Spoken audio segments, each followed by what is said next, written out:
Good afternoon. My name is Shalanda. I'm a student at Columbus Technical College. Today I will be presenting my demonstration speech on CPR for my public speaking class, CRN number being 12951. First, I would like to introduce the members of my audience. The first person in my audience is Miss Chandra Crawford. The second person in my audience is Miss Yolanda Baldwin. The third person of my audience is Miss Sandra Tell. Go. Have you ever encountered a situation where someone around you stopped breathing and you had no idea what to do? If not, then you probably saw the same scenario on television. After it occurred, has it ever crossed or formed into your mind that you wanted to learn how to perform CPR? So today I will be demonstrating CPR.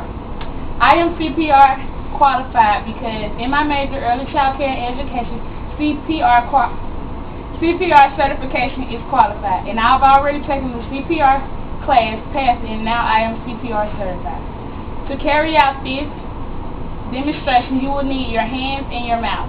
CPR stands for cardiopulmonary resuscitation, and it's designed to assist someone suffering from cardiac arrest, respiratory arrest, or heart attack. Today I will be demonstrating CPR on a Cabbage Patch doll, and we will pretend that it's an adult. The first thing is, before performing CPR, you have to make sure that the body is positioned right, which is on their back. If not, then you should turn he or she onto their back. Then you have to make sure the scene is safe. You do this by looking around and absorbing, and if the scene is safe, you say, "The scene is safe, the scene is safe." Before starting CPR, make sure that your body is positioned on the side of the person's body who you will be performing CPR on. The first steps of CPR: try to arouse the person by patting on them and calling out to them, "Are you okay? Are you okay?" If not, then send for help. That's step 2. You do this by pointing to someone and saying, "You, call an ambulance," or "You, call 911. Step 3, you try to open the airway by doing the head tilt, chin lift, which is head tilt, chin lift. After you do that, you proceed to step 4, which is the look, listen, and feel. All these are breathing methods to see if the person is breathing. Look. You look to see if the person's chest is rising. Listen. You listen for any noises or sounds. And feel. You try to feel the person's breath on the side of your face by placing the side of your face close to the person's mouth. Step 5, rescue breathing. You do rescue breathing by pinching the nose, forming a tight seal around their mouth with your mouth, and performing 2 breaths exceeding 1 second long. Step 6. You do this by checking the pulse and checking for breathing. You take 2 fingers and find the pulse point. The pulse point will be located below the ear, above the collarbone, and it should be a little area where you feel a little dent, and that will tell that the person is breathing. Step 7. You administer chest compressions.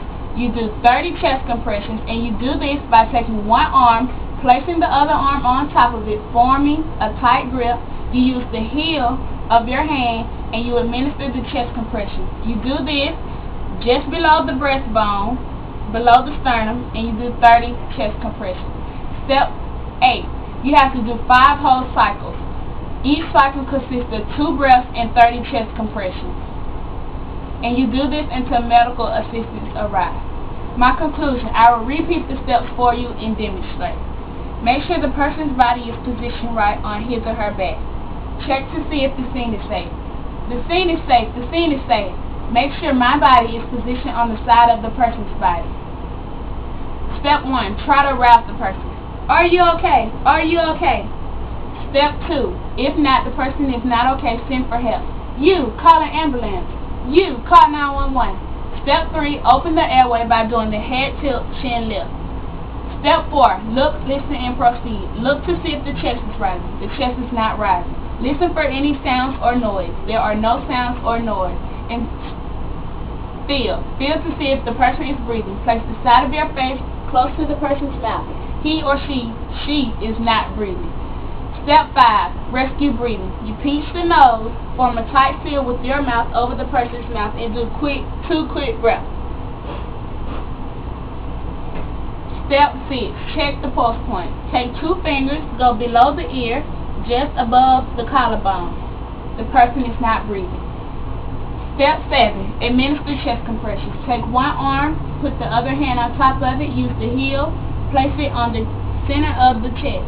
1, 2, 3, 4, 5, 6, 7, 8, 9, 10, 11, 12, 13, 14, 15, 16, 17, 18, 19, 20, 21, 22, 23, 24, 25, 26, 27, 28, 29, 30. And you will do that again with complete 5 cycles, 2 breaths, and 30 chest compressions. Now, are there any questions from the audience? We have a question from Ms. Chandra Crawford. Yes, my question is, what is the difference in performing CPR on a child, infant, and an adult? The difference is performing CPR on an infant, instead of using both of your hands, you use 2 fingers and you do the chest compression. Instead of putting your mouth over the person's mouth, you put your mouth over their mouth and their nose. On a child, you do the same thing. You put your mouth over their mouth and nose, and instead of using 2 fingers or 2 hands, you use 1 hand.